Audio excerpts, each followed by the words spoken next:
Once again, welcome and welcome back. I'm sure I've seen a few new names, which I don't recognize. For those of you here for the first time, welcome. Tonight is part 2 of celebrating birds, feathers and things. 2 weeks ago, we discussed, took us through a short journey of his bird photography, specifically Southern African birds.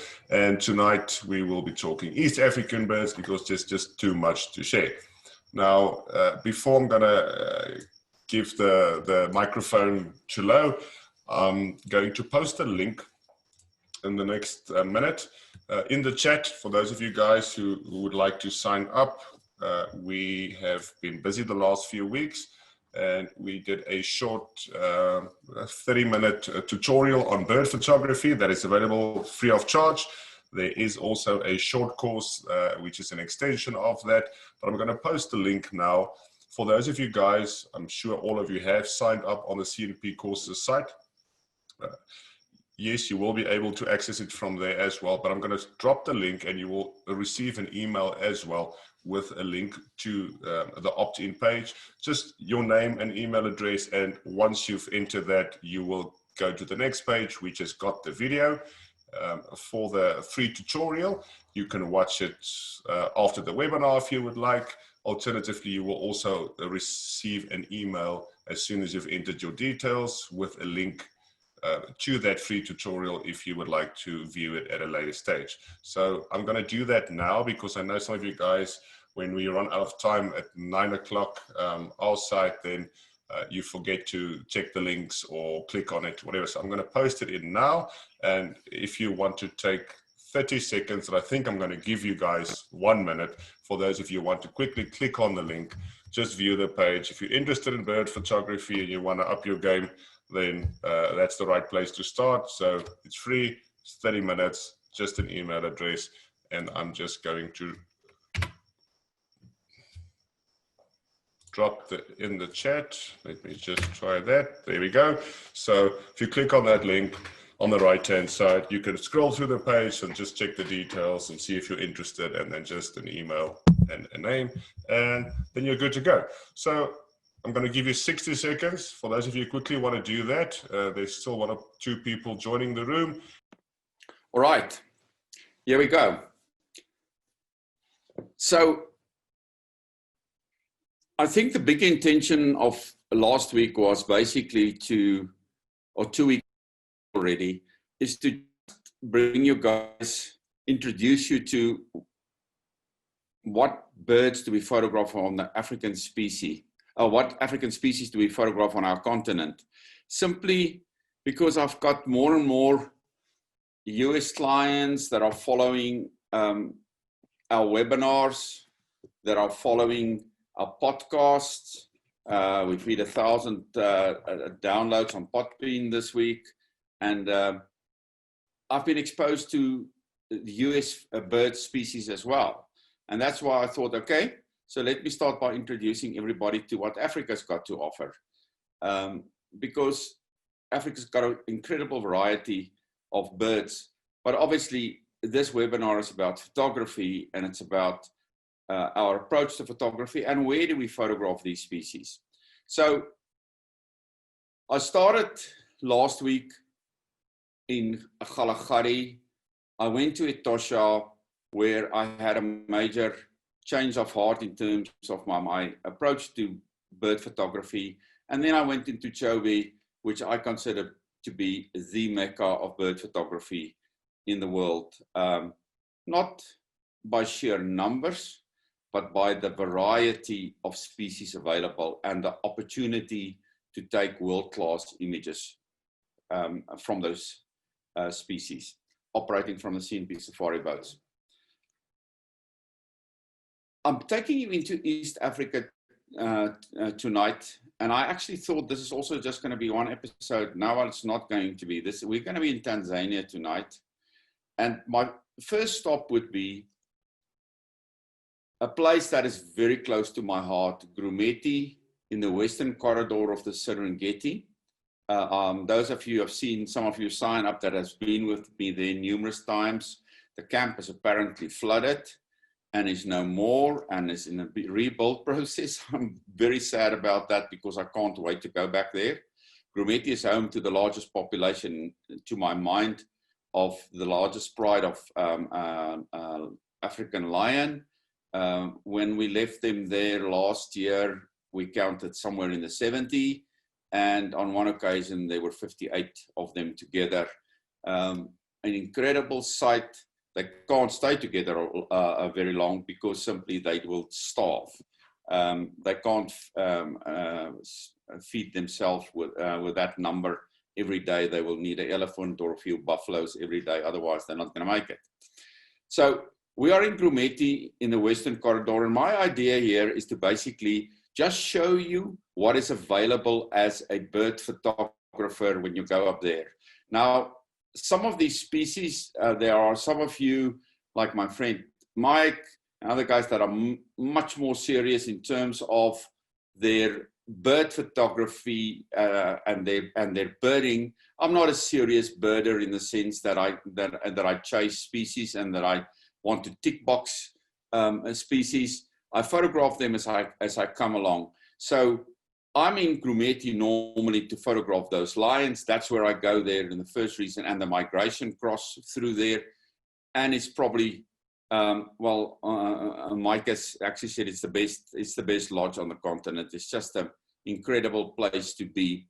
But here I'm photographing two vultures that is having an aerial squabble on an elephant carcass. Elephant was killed, and as ever, I'm sharing metadata with you guys because our recipe actually hasn't changed at all. And here I have 7.15 of a second ISO 500 with a D4, and that's quite a few years ago. So, Nico, if there are any questions coming up, then people are welcome to shout. I think between the destinations, I will just take a short break when we go down, before we go down to Ndutu. In the Ngorongoro Conservation Area. Now, this is the type of photograph that I enjoy, not only because I can take it with an 850, which is a higher resolution, slower motor drive camera, because it's the type, it illustrates and demonstrates the type of passion we at CNP Safaris have for photography. So this was taken last year, just the morning that we were going to depart there. And as we flew in, when we landed there, the striped swallow, we actually saw around the Parks Board offices, there were a few pools of water, and we had swallows going in there all the time to pick up mud. And as that was the morning that we were going to fly out, and so at our disposal, I said, guys, let's get into our cars and let's go and photograph those swallows just before we get onto this plane.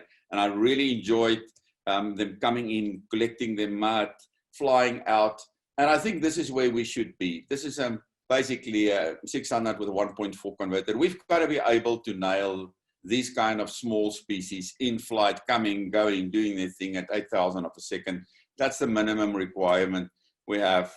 And I always like when I photograph in a place, any place on the continent, to find myself a few backstops. Now, for you Brits, you know what I'm talking about, what a backstop is. So it's not my escape route, but it's a place that I have. If I hit the rock somewhere in the afternoon or in the morning, I've always got a hyena den or some weavers making nests somewhere that I can go to, and I can go and photograph them. And they just give us such exquisite opportunities. And those that know me well know that a great photograph of a very mundane, perceived to be mundane species is always, in my books, to be preferred above this exotic species that is actually a portrait or a very poorly lit portrait. I like the stories that nature tells. It doesn't matter the species. So I thoroughly enjoy this. And there might be another shot coming up. So as I'm passing past this weaver nest and I get an opportunity, I stop that vehicle and we just nail a few of those shots. Yeah, I think I actually nearly broke the vehicle's axle trying to chase this rosy-breasted long claw they were actually performing a mating dance in the air, and I chased over those planes. And every time I got closer, they just went further and further away from me. At long last, I just got this one single shot, and I will treasure that for the memory that it gave me. No. I'm going to pay a little bit.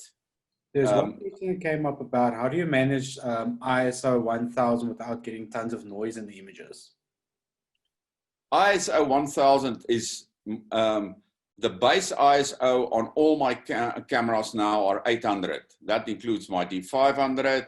It includes the D. There's not a single camera out there that I think that are usable.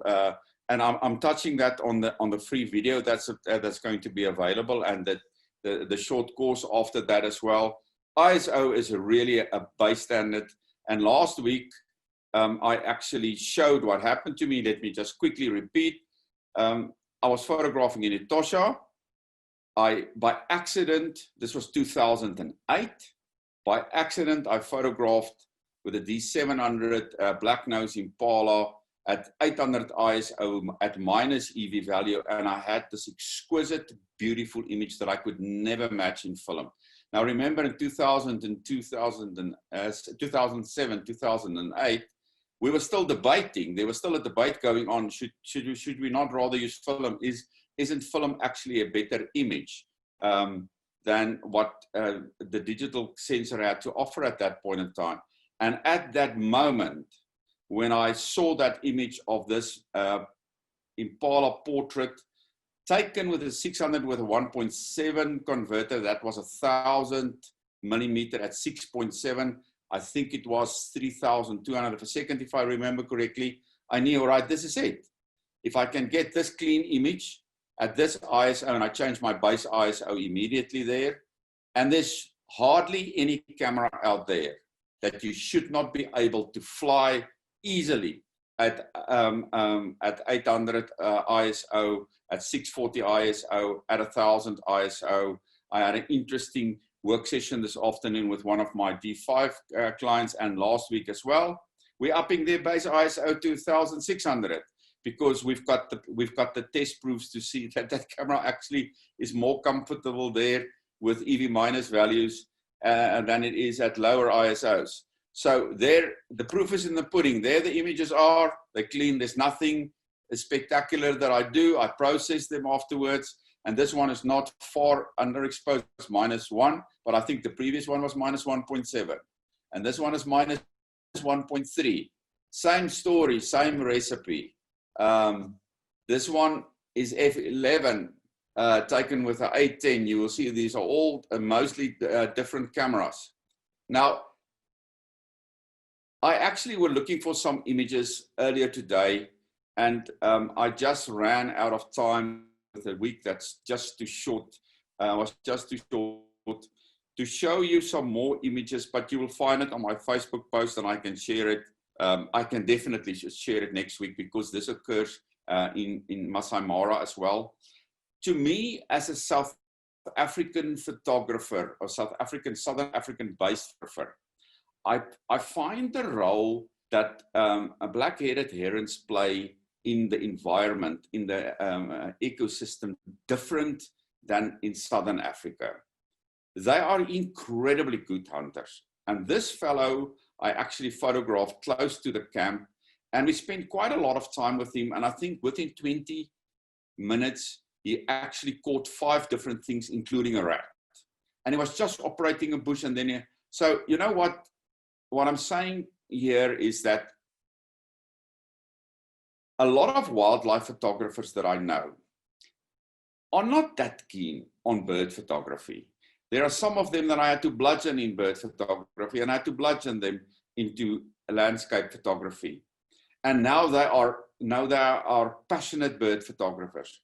Why bird photography in the bigger scheme of things? Apart from the fact that they are beautiful, they are not lazy. They are energetic. They work the whole day. They are photogenic. They give you opportunities. So when those lions are lying under those trees, stuffed and written off for a few days, I always stop wherever I see potential action. And this guy just gave me so much shots. And now you can see, now I'm at 5,000 of a second and at 250 ISO. So for me, it's not about the ISO. I know how to deal it. It's about the shutter speed that I generate. And here's another shot of that same thing. But here you can see, this is where I think we should be with our bird photography at this point in time, or this should be the base. To be able to take a 850 that shoots 47 million pixels and shoot f13, because that's the important thing here. I needed more depth because this guy was flying in and then with the thorns in front of him, and 5.6 or whatever was not going to do. I just needed that little bit of extra depth. And here I'm at minus 2.3 and I'm at 8,000 of a second. And here's the same spot. And this is a place, a water hole that I just stop at, where the lions frequent a lot. They use that place to ambush zebras and large herds of toppy that go past. And if they're not around, I'm into bird photography. This is our what I call our breakfast species. And those of you that know what the species is, just put it into that chat box for me. Let me see if you guys know what species of bird this is. So when we have our wherever we stop in the Serengeti, Ngorongoro Conservation Area, or we find a tree in Masai Mara on those plains, we are virtually always on our own. And as we're having our meal, our first meal of the day, then we are normally very close to a tree with a lot of nests of different species of bird. And there we go. This is a breakfast run photograph where we just put our short cameras on. This is a 70-200 with a 2x converter, and the recipe says the same, but here I needed a lot more depth. And that's the frontier of photography in general, is the ability to shoot depth at speed. So f16, but still at 6,400. So we know the recipe, we know our cameras can do that. And me and my team are putting more and more effort in, and we're working more and more with Canon and with Sony users.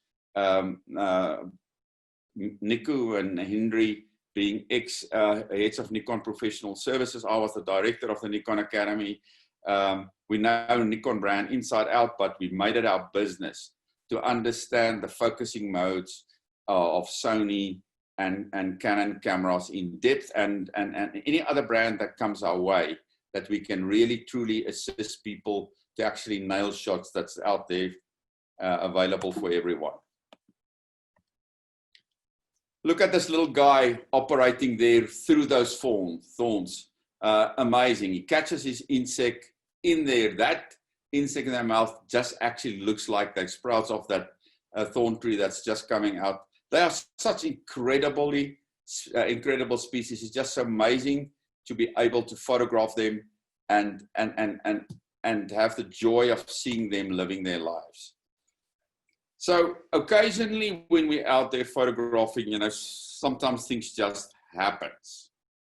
And on this occasion, I was photographing and we were close to camp, and suddenly we had this large flock of pelicans that came in from absolutely nowhere. And they actually stayed, they landed on at the Grumeti and beyond on the canvas camp in Grumeti. And they stayed there actually for a few days. And I could photograph them, and we could photograph them in some of those Grumeti side streams for a few days. And it was a fabulous opportunity, but it's also an opportunity for me to play around with what I've mentioned earlier. We know how to generate shutter speeds now for the best of 15 years. So if you want to shoot depth at speed with birds, this becomes a lot more difficult. So the 2,500 of a second here is no big deal. The F25 most certainly is. because you need to be on top of your game. ISO 1000 to be able to shoot depth and shoot depth at speed. And with birds, it is normally much more difficult than with any other species. Why? Very simple, because normally if we photograph a bird fairly full in the frame and we use long lenses, then f-stops doesn't really help. If I'm shooting an 800mm lens, be it a 400 2 times converter, or 600 with a 1.4 converter, or I've showed you images last week of a 600 with a 2 times converter, which is a 1200mm lens on a full frame body. Then you need an enormous lot of shutter speed to be able to do it, but you actually don't have depth. If you take that kind of focal length and you go from f5.6 to f22 or f32 on a scene, you're gonna gain inches and nothing more. You've got to approach this differently. That's exactly what I did here. Shot a shorter lens. Okay, we're into another destination. So now we're down at Ngorongoro Conservation Area, south of the Serengeti. So before I go any further, Nico, if I can't see here, I can't see in the chat box because I'm looking at my display here. If there are any questions on what we've shared in terms of Grumeti, guys, I always go to Grumeti. Those of you that are interested to go and photograph those lions with me and beyond, also got a mobile camp that goes through there. So we're checking them out now. I will not survive if I go through a year without photographing them and the abundance of birds that are actually available there for me to photograph. Just drop us a note there and Nico will make contact with you. But are there any questions before I go down south and I talk to you about a place that's just as close to my heart, the Ngorongoro Conservation Area? No questions thus far, but a guess in the bird, a Rufous-tailed weaver. Don't know who the guess comes from. Carol, I think that Carogrenia. Well done, Carol. All the way from the USA, and there you identify the South African, the East African bird. Yeah. And Michael just made a comment, wingtips need much more shutter speed than body of birds. Yeah, especially with short, with small birds. And it becomes so crude. We are actually, mirrorless has got to develop further and further because we definitely need more shutter speed. If we start shooting these small species close in the frame, then you know it's 8,000 of a second, and occasionally if you shoot them smaller in the frame, 6,400. Otherwise, it's just too slow. And then if you want to add depth, like on that black-headed weaver shot, where you want to shoot 8,000 and you want the f13 as well, and you don't want to have a ridiculous ISO, then you know you've really got your work cut out, and you've got to you've got to manage your camera and your settings very well to be able to achieve that. So what I normally do is, depending on the time of the year that I go to Grumeti and that I go to Ngorongoro, for many of my international groups, it's a back-to-back. So we will go to Grumeti and then we'll go down to the Ngorongoro Conservation Area. And that's normally January, February, March, April. Now, what happens in Ngorongoro Conservation Area? It's not the crater itself. It forms part of the Ngorongoro Crater Conservation Area, and that's also a problem in the sense that because when people stay in the crater, their hours are limited. You can only go down in the crater a little bit later, and you've got to leave a little bit earlier. So the time that you're down in the crater is a lot less than what we would normally have. So for some bizarre reason, authorities decided that the Ngorongoro Conservation Area that actually lies outside of the crater itself that area should follow the same park rules, and that includes the time. So that means that we are closing, for all practical purpose, an hour before sunset, but we are open an hour and a half before sunrise. Now, obviously, you know, we always find our ways to arrive a little bit late, and the hour and a half in the morning, to have that as extra time is actually fantastic, because what it allows you to do is to get out on those open plains. Now, I'm going to try and describe to you a little bit what Ngorongoro, and it's better known as a destination, Ndutu, what it's about. So, in my opinion, there are three highlights in the migration circle, and we're talking birds now, but there's relevance in it, because when we see photographs of birds of prey, if you photograph the migration, you're going to be into birds of prey and activity with predators and birds of prey over carcasses all the time, over the whole of the migration. So the calving and the lambing of most of the wildebeest takes place towards January, February in the southern part of south of the Serengeti in Tanzania, in the Ngorongoro Conservation Area.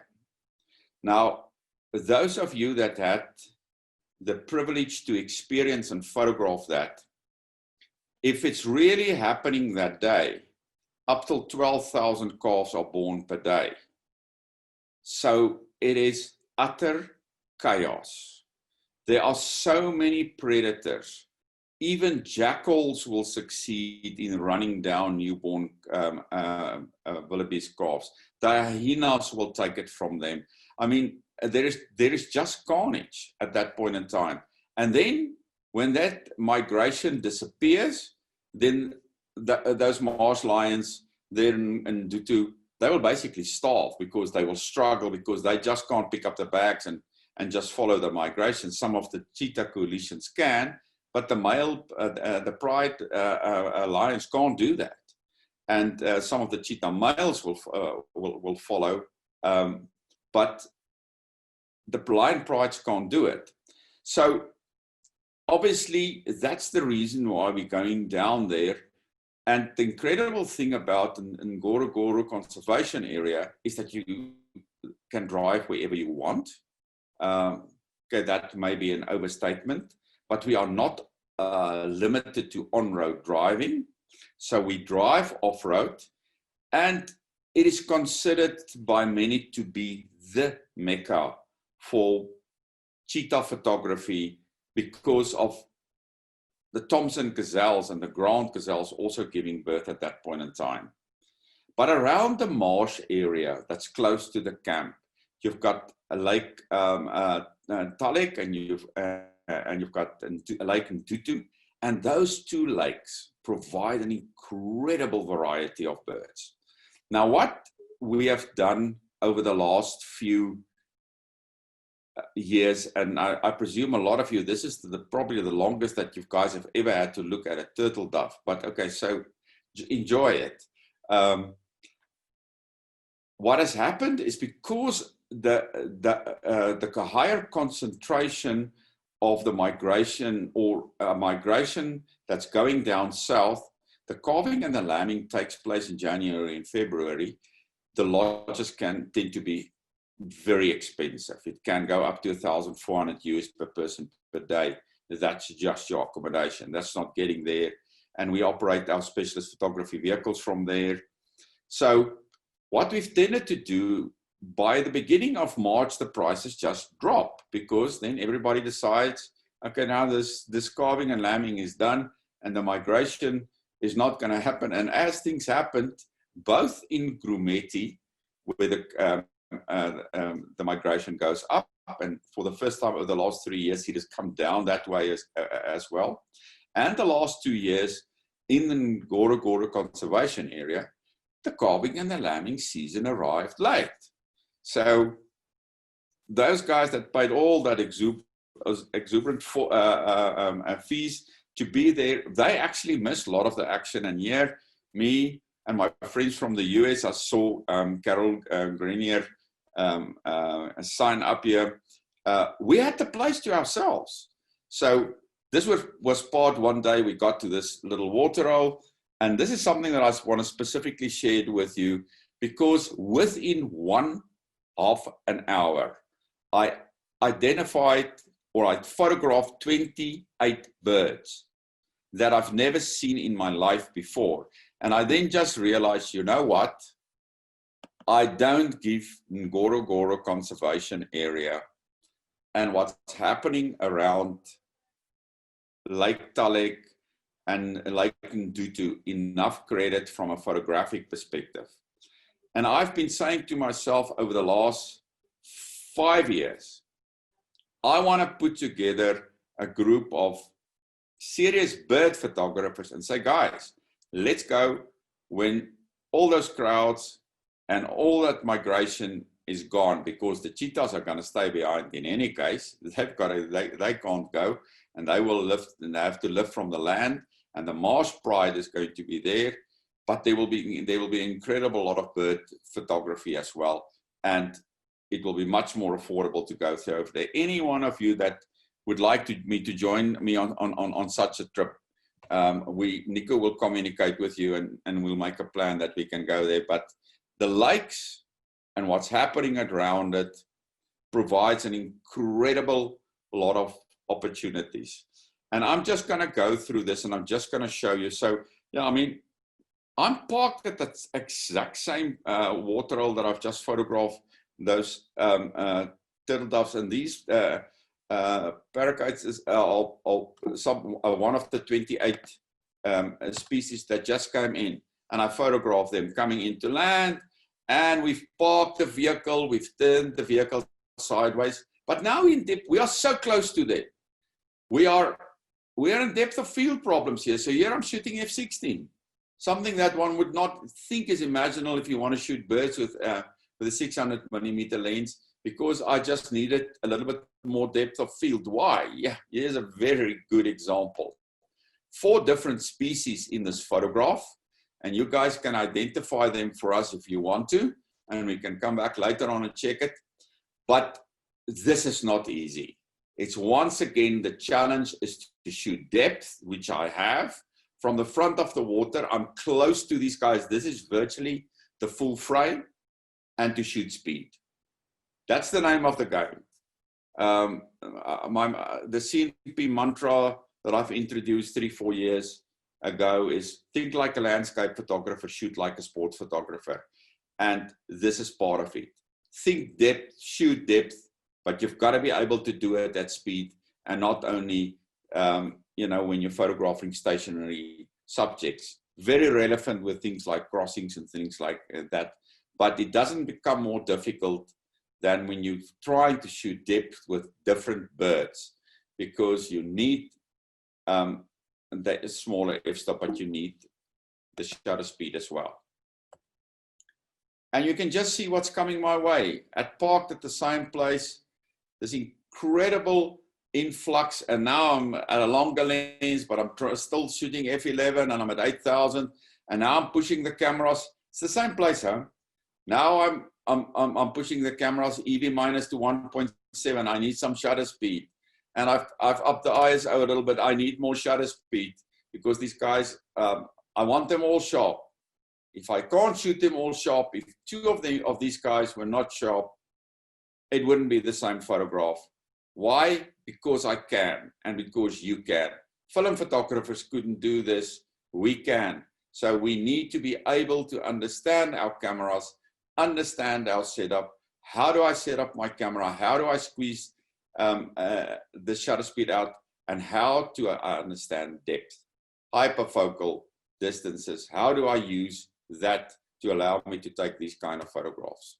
And at that same water hole, the next moment that this guy will come in and he will just drink. I was not able to identify this guy up till now. And those of you that can or did, Carol, if you did, I didn't at the time after we came back to go and actually look it up, but I enjoy him flying up to us, and I actually got quite a few great action shots at that same water hole photographing this guy. And now I've opened up the lens 5.6 because I wanted to blur the background. So you've got to play the accordion now. You open up, you close down, you zoom in, you zoom out, you shoot closer, you shoot wider. This is the type of scene that we photograph a lot in East Africa, where we will see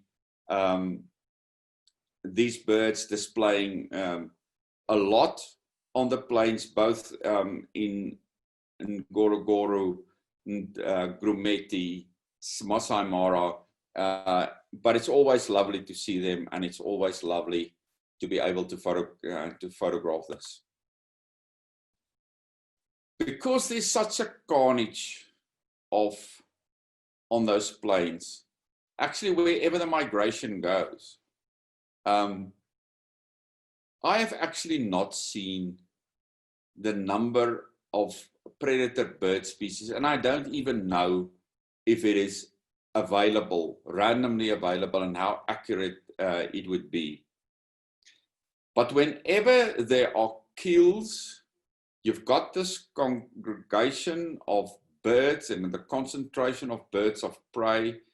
And one of the first birds that will always try and get in on the action and, you know, functions in many ways like a vulture is the battalier. The battalier, I find the battalier first on many in these instances to grab his piece of meat. And here a young battalier in a pail. Come on, guys, help me out here. I have anybody out there? This bird on the left-hand side.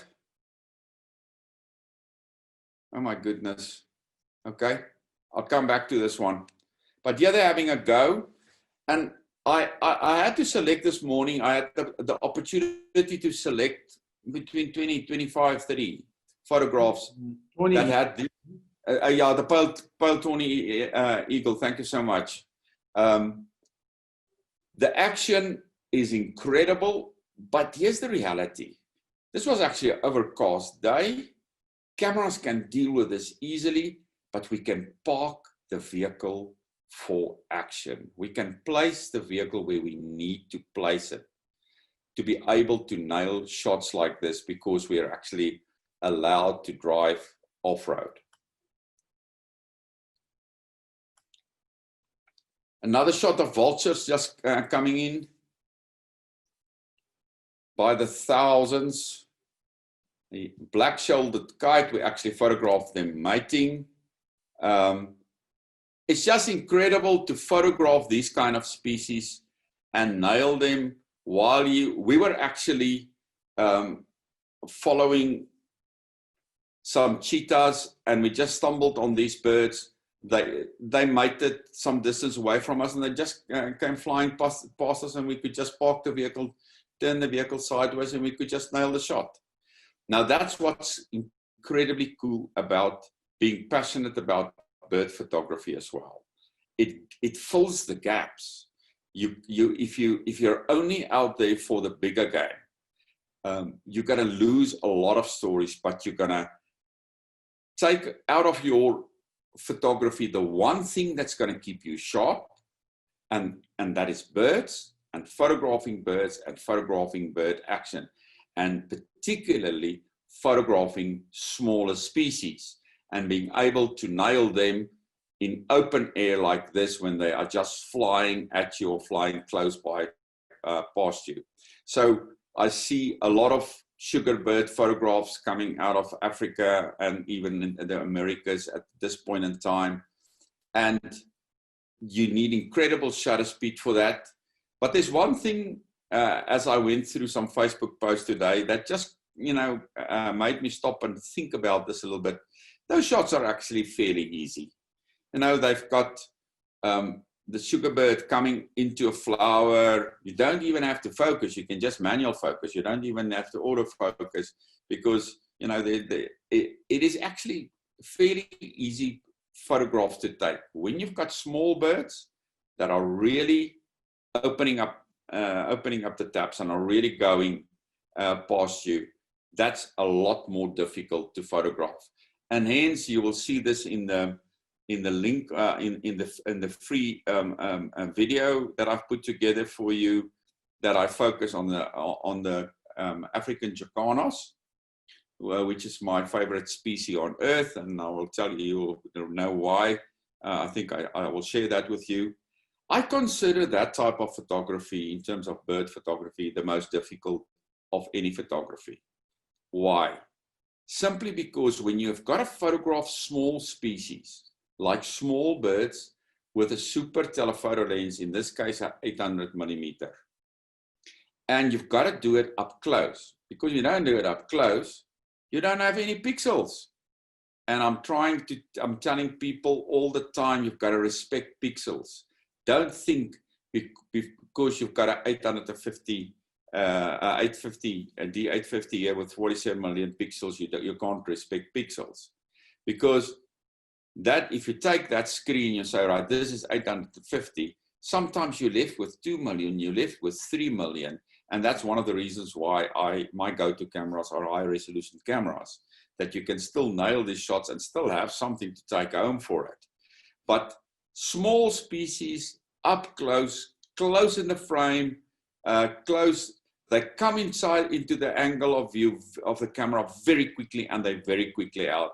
And if they fly at you, there is no more demanding situation on any autofocus system and operator behind that camera and lens than photographing small bird species up close, full in the frame, doing their thing. So it keeps your photography fit, it allows you to nail great shots, and it fills the time between the so-called big happenings. That same little guy, actually a very difficult shot, this, more difficult than a lot of the others that I've showed you, and there's the reason in the metadata. I need a depth here. The distance from this front branch to the bird coming in at the back is meter and a half. To shoot depth and speed, that's not that easy. When that bird comes out or it's on its own, then it's easy, you can shoot it with 5.6. Otherwise, you need more. So it's not, once again, this is the type of shot where you need, where both photographer and equipment are really tested. This is not a flyby. This is not a fish eagle. If you've got a photograph of a fish eagle in flight, it's as easy as falling out of the tree. My 6-year-old grandchild nails that.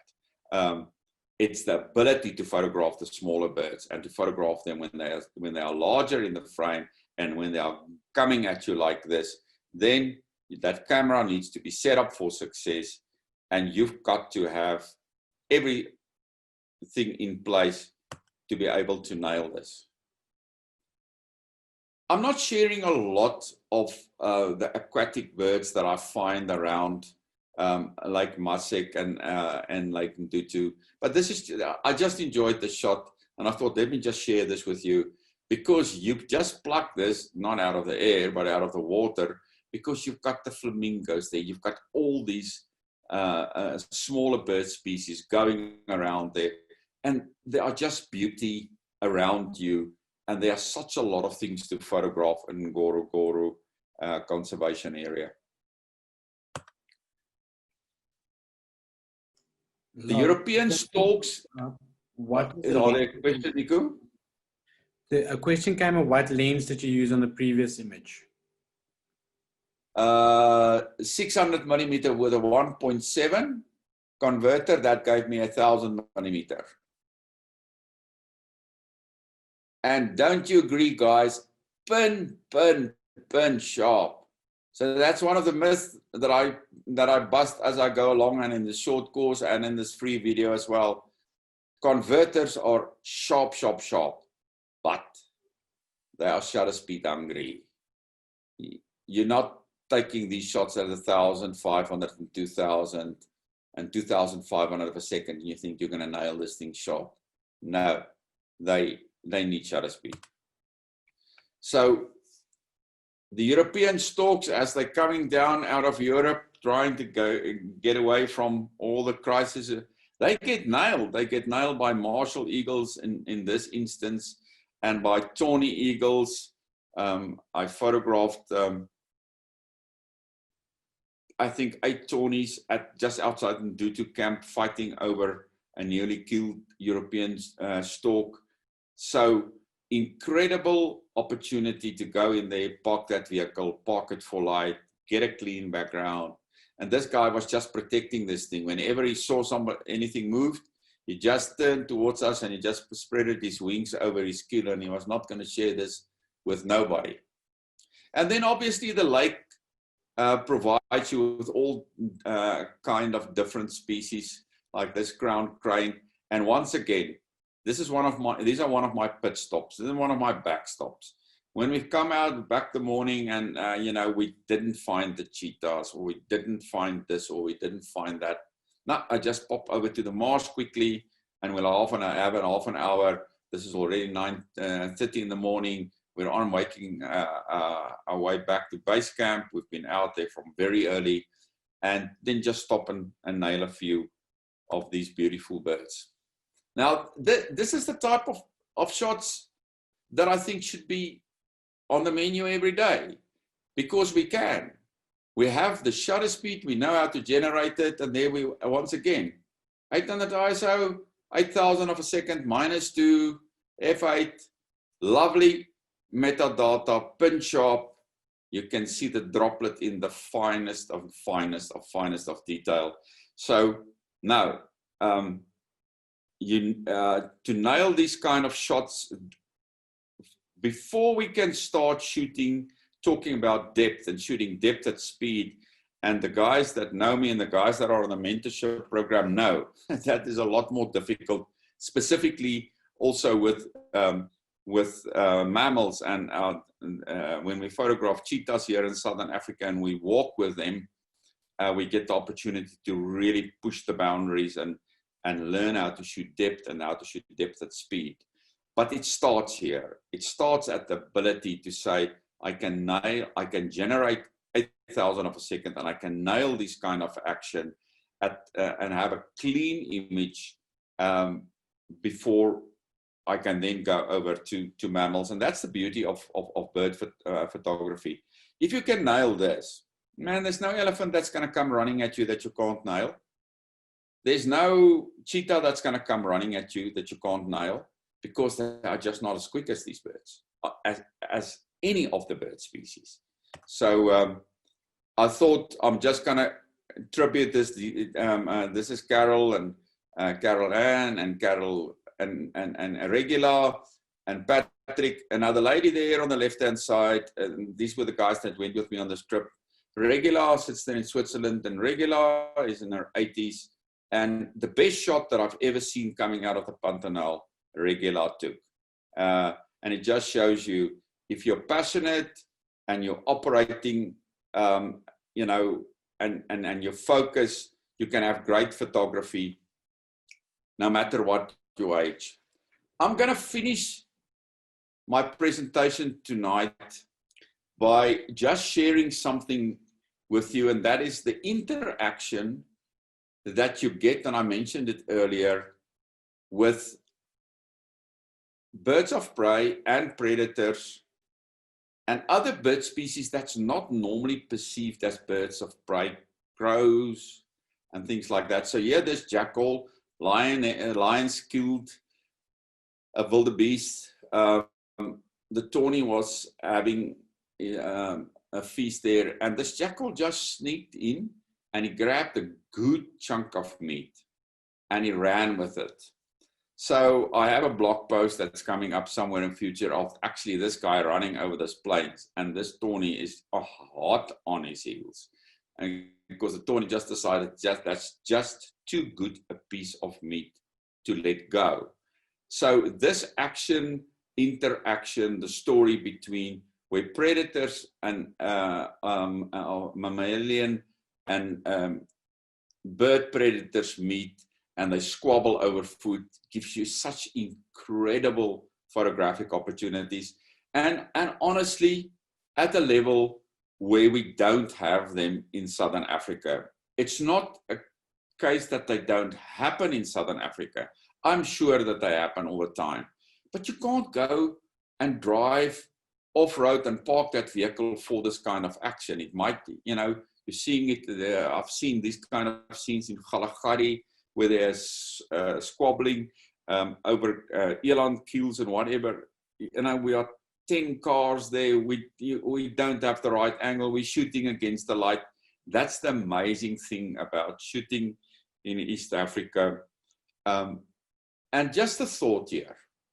People always look at the cost of going to East Africa. Yeah, and it's a dollar-based destination. It's definitely more expensive. The general access is more expensive. The lodges are generally more expensive than they would be in Southern Africa, although going to exclusive lodges in Southern Africa will be just as expensive and maybe even more so. But the ability to, like in Goro Conservation Area, to drive off-road. And when I go up to the Mara, I normally get an off-road permit, and to be able to drive off-road, that just makes you shoot in that week that is costing you a fair bit of money, more photographs than you would actually normally do in a lifetime. I honestly can say that I think we've also had to learn how to photograph these destinations. But going now to East Africa, and with what birds has got to offer and what other predators have got to offer, it's possible for me to shoot a book every 3 weeks. That's the type of relentless storytelling that you have all over the place, from bird species, from birds of prey, from the interaction between them, and just this fabulous storytelling by the interaction between predators, of bird predators and mammal predators. So you will ask me, what on earth does a cheetah have to do with a presentation on birds? I couldn't resist to put this image in, because this actually tells me who CNP is, who I am as a photographer, and what we are doing, and where I think we have actually differentiated ourselves in the market. And this is the 11th webinar that we've been doing, and I think we've done more podcasts than that, and they're all free. And I would like to think that we are generous with what we share with you guys. There are not a lot of pros out there that are prepared to discuss their metadata. You will see it on all my Facebook posts and all my Instagram posts. You will see it on all my blog posts. For me, if I get a photograph, a better photograph than my clients on the vehicle, it's of no use to me. If they get a better photograph than what I get, that's worth something. So here this is before sunrise. And I haven't seen anybody of that group but Carol Grenier that I saw signing up here. So Carol, you're welcome to just in the chats there, give us a piece of your mind on this situation. But we arrived, this is an overcast day.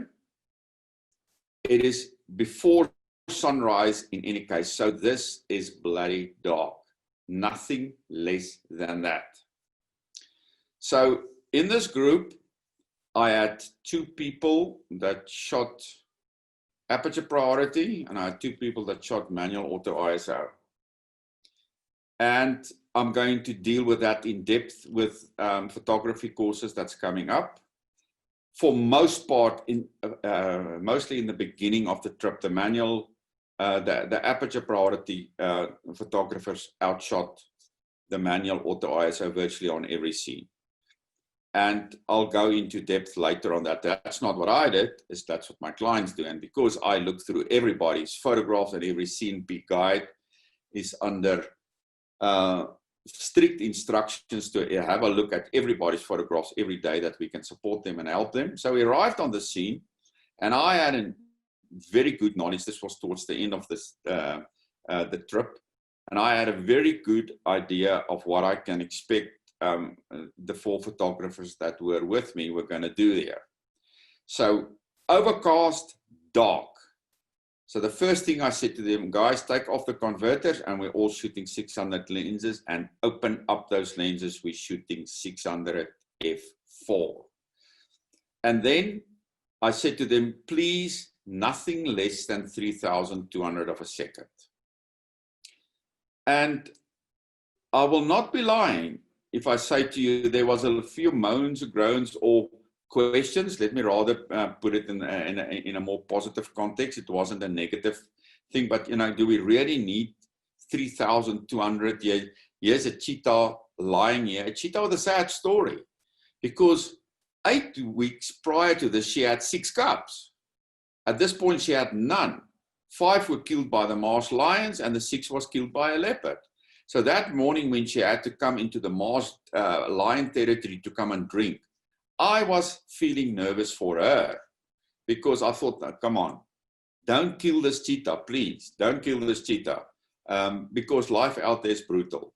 So here I've got excessive shutter speed for the situation. I'm shooting f4. I'm shooting 1,250 hours. I've got 5,000 of a second, and it's still pitch dark. Why do I do this? And why did I pleaded with everybody, make sure whether you're shooting manual ISO or aperture, get high shutter speed, because I set myself up for worst case scenario.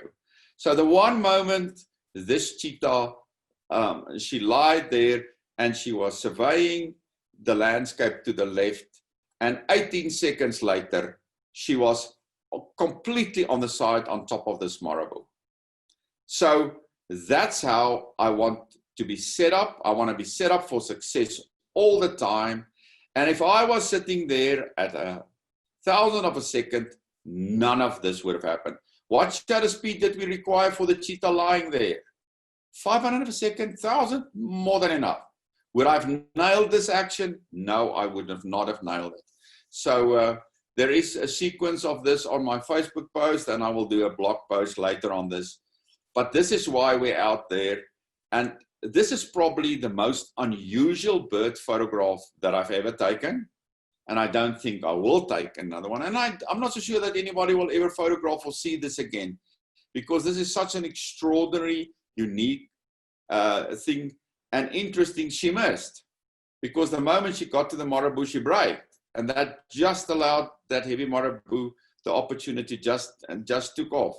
And then she tried to kill bat-eared foxes.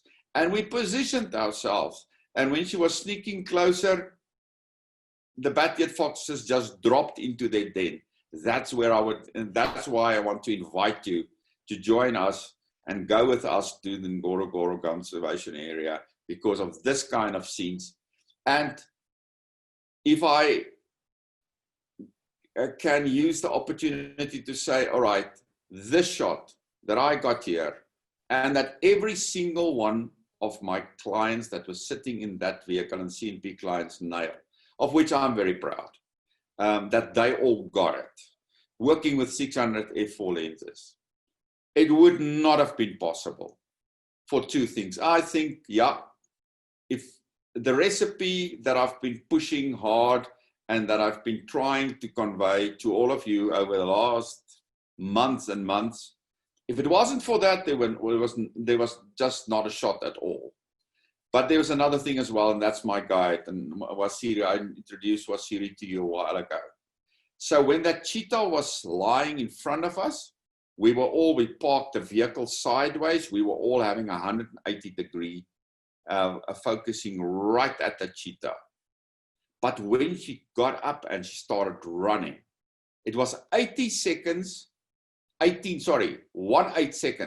from her getting up. 8 seconds later, she was on full speed, And another 10 seconds later, this is what happened. Wasiri started the vehicle, he turned the vehicle, I shouted at him, he turned the vehicle to the right, and we all had the shot. And that is so gratifying when you're a team and you're set up for success, and you know your clients are set up for success, and you can photograph such incredibly extraordinary behavior. That's why we go to East Africa. And here we photographed the cheetah, and we ended up with a crazy photograph of a marabou stork. And then, to summarize, this is the minimum that's required. And if we can nail this, then the next thing is to nail this. Because here we're now shooting depth at speed. That is straightforward. You should be able to do that easily. This is not so easy anymore. So that's my story. I hope you enjoyed Grumeti and Gorogoro Conservation Area. I cannot wait to go back there. Tell me if you want to come with me. Lo, there's one last question, and that's if you denoise your images. What about denoising the images? Do I apply noise reduction? Yes. Yeah, absolutely. So if you're photographing at 500 ISO, 200 ISO, 100 ISO at extremely overcast, on an extremely overcast day, you will have noise. But that will be ambient noise. That will be noise that is part and parcel of that scene. The big trick here, for those of you that attended Nico and Henry's toolbox course, is to understand your modern day camera sensor, to understand its ISO invariancy, because the fact of the matter is, an ISO invariant sensor do not add noise to ambient noise, even in those extreme situations. That was an extreme situation, low light, no light. And I even shot -1.7, and I recently did it with cheetahs as well. Sun was not up, killed an eland calf, 45 minutes before sunrise, shot it at -1.7. You will not even know that there was noise there, because the camera circuitry did not add to the noise. The noise that there are noise there. And we've got to edit it. And Nico and Henry did you a brilliant course. If I look at 25 reviews that I've got on my table on DxO Photolab 3. And this cheetah shot, I actually just gave it a try today, Nico. The noise reduction is superior to anything that I've ever had before. And that includes my Nikon software that I thought I couldn't do better on. Fantastic noise reductions. And yes, there's noise reduction, but on most of these images, there were very, very little noise reduction, if anything, added. But the extreme ones, no light, late light, early light, most likely, yes. But it's not a big deal. It's easy to do.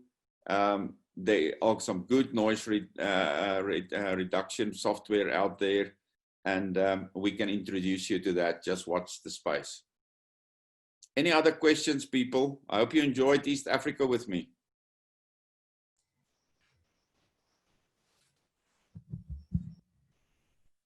All right, I'm still here.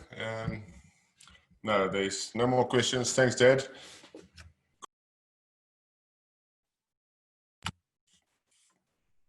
The guys still in the room. I'm just going. Sorry, I don't know why my microphone keeps cutting out.